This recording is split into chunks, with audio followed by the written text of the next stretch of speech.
Court practice audio news में आपका स्वागत है। मैं हूं मयूर खान और मैं हूं अश्लेषा अरोरा। आज 12 जून 2025 है और हम रोज की तरह कानूनी दुनिया की खास खबरों पर गहराई से बात करने वाले हैं। बिल्कुल। आज सुप्रीम कोर्ट, हाई कोर्ट्स के कुछ अहम फैसले हैं, फिर वो आर्बिट्रेशन पर भी बहस चल रही है। हाँ, काफी कुछ है आज।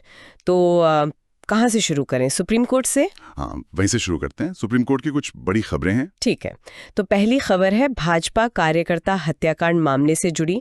इसमें सुप्रीम कोर्ट ने कांग्रेस विधायक विनय कुलकर्णी की जमानत रद्द कर दी है। अच्छा। पर इसमें एक और खास बात है, कोर्ट ने ये भी साफ किया कि देखिए, कुछ खास हालात में ट्रायल कोर्ट भी हाई कोर्ट या सुप्रीम कोर्ट की जमानत, हाँ बिल्कुल, हाई कोर्ट या सुप्रीम कोर्ट से मिली जमानत को रद्द कर सकता है। अरे ये तो जमानत को लेकर काफी बड़ा, मतलब एक तरह से नया दृष्टिकोण हो गया। हाँ, कह सकते हैं। ये स्पष्टीकरण महत्वपूर्ण है। यानी जमानत मिल भी जाए तो भी मामला पूरी तरह खत्म नहीं है। अगर हालात बदलें तो निचली अदालत भी दखल दे सकती है। ये तो अहम है। बिल्कुल, जमानत आखिरी फैसला नहीं है, ये साफ हो गया।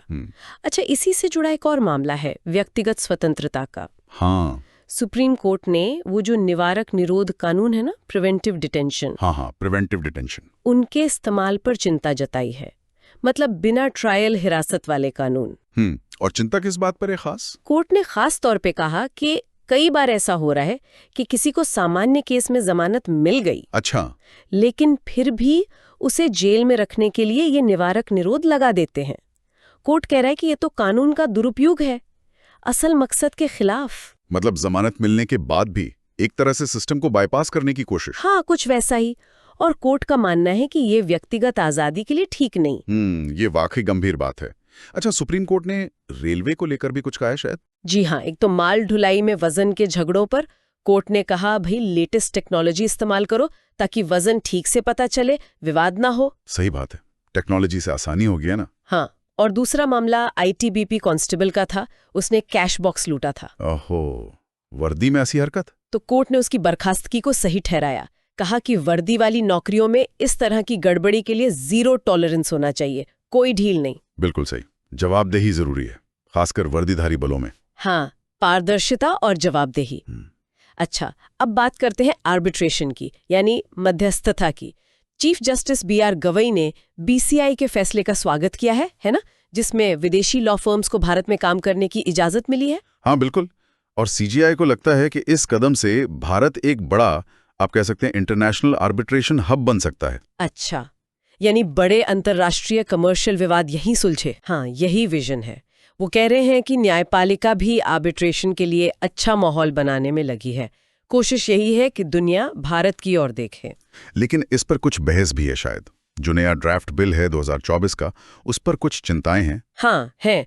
कुछ एक्सपर्ट्स कह रहे हैं कि जो टाइम लिमिट्स हैं न्यू बिल में, वो आर्बिट्रेशन का जो लचीलापन है, उसकी असल आत्मा, उसे खत्म कर देंगी। वो कह रहे हैं कम करो पर बेहतर करो, क्वालिटी पर ध्यान दो, सिर्फ स्पीड पर नहीं। अच्छा, मतलब तेजी के चक्कर में क्वालिटी ना बिगड़े। पर सरकार का क्या कहना है? हाँ, दूसरी तरफ सॉलिसिटर जनरल तुषार मेहता जी का कहना है कि आर्बिट्रेशन में कई बार सरकार को बराबरी का मौका नहीं मिलता। तो यहाँ अलग अलग विचार हैं। यानी संतुलन साधना होगा। खैर, अब हाई कोर्ट्स की बात करें। इलाहाबाद हाई कोर्ट का कोई फैसला आया है? हाँ, इलाहाबाद हाई कोर्ट ने श्रावस्ती में 27 मदरसों को गिराने पर रोक लगा दी है फिलहाल, और राज्य सरकार से जवाब मांगा है। ठीक है। मामला था जो मस्जिद विध्वंस रिपोर्टिंग से जुड़ा था। कोर्ट ने सकारात्मक रुख दिखाया है। अच्छा, और दिल्ली हाई कोर्ट का भी कुछ है? हाँ, दिल्ली हाई कोर्ट ने CLAT PG 2025 एग्जाम में 2 सवालों पर जो आपत्ति थी। हाँ, CLAT लॉ एंट्रेंस वाला। हाँ, पोस्ट ग्रेजुएशन वाला। कोर्ट ने आपत्ति सही मानी है। कहा है कि उन 2 सवालों के नंबर सबको दिए जाएं। अरे, ये तो बहुत सारे स्टूडेंट्स के लिए बड़ी खबर है। उनके रिजल्ट पर असर पड़ेगा। बिल्कुल। अच्छा, कुछ और छोटी छोटी मगर अहम खबरें भी हैं, जैसे वो बैंगलोर स्टेडियम वाला मामला। हाँ, बैंगलोर चिन्नास्वामी स्टेडियम में जो भगदड़ हुई थी, उसकी जांच के लिए कर्नाटक सरकार ने एक आयोग बनाया है, पूर्व HC जज जस्टिस जॉन माइकल कुन्हा की अध्यक्षता में। ठीक है, जांच से शायद कुछ बातें साफ हों। हाँ, और कॉर्पोरेट वर्ल्ड के लिए NSE सस्टेनेबिलिटी ने ESG रेटिंग्स शुरू की हैं। सेबी से मंजूरी मिल गई है। ESG मतलब? ये आजकल बहुत सुनने में आता है। हाँ, पर्यावरण, समाज और अपने कामकाज के संचालन में कितनी जिम्मेदार है, इसकी रेटिंग। अच्छा, ये भी जरूरी है आजकल, निवेश के लिए भी देखा जाता है। बिल्कुल।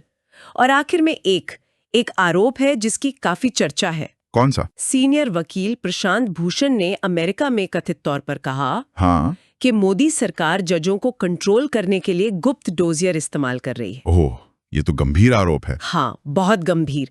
पर हाँ, ये साफ करना जरूरी है कि ये सिर्फ एक आरोप है जो रिपोर्ट हुआ है। हम बस उसे जानकारी के तौर पर बता रहे हैं। जी, इस पर आगे क्या होता है देखना होगा। खैर, तो ये थी आज की कुछ अहम कानूनी सुर्खियां और उनका विश्लेषण। हाँ, अदालतों से लेकर कानूनी सुधारों तक काफी कुछ चल रहा है। तो कानूनी दुनिया की ऐसी ही गहरी जानकारी और अपडेट्स के लिए सुनते रहिए कोर्ट प्रैक्टिस ऑडियो न्यूज। बिल्कुल, धन्यवाद। और हाँ, एक बात सोचने वाली है। क्या? कि एक तरफ तो हम आर्बिट्रेशन, ESG रेटिंग्स, इन सब से सुधार और पारदर्शिता की बात कर रहे हैं, हाँ, आगे बढ़ने की बात कर रहे हैं। और दूसरी तरफ निवारक निरोध जैसे कानूनों के गलत इस्तेमाल की चिंताएं भी सामने आ रही हैं। तो ये जो संतुलन है कानून के असल मकसद यानी न्याय और व्यवस्था के बीच, ये कैसे साधा जाएगा, ये सवाल बना हुआ है।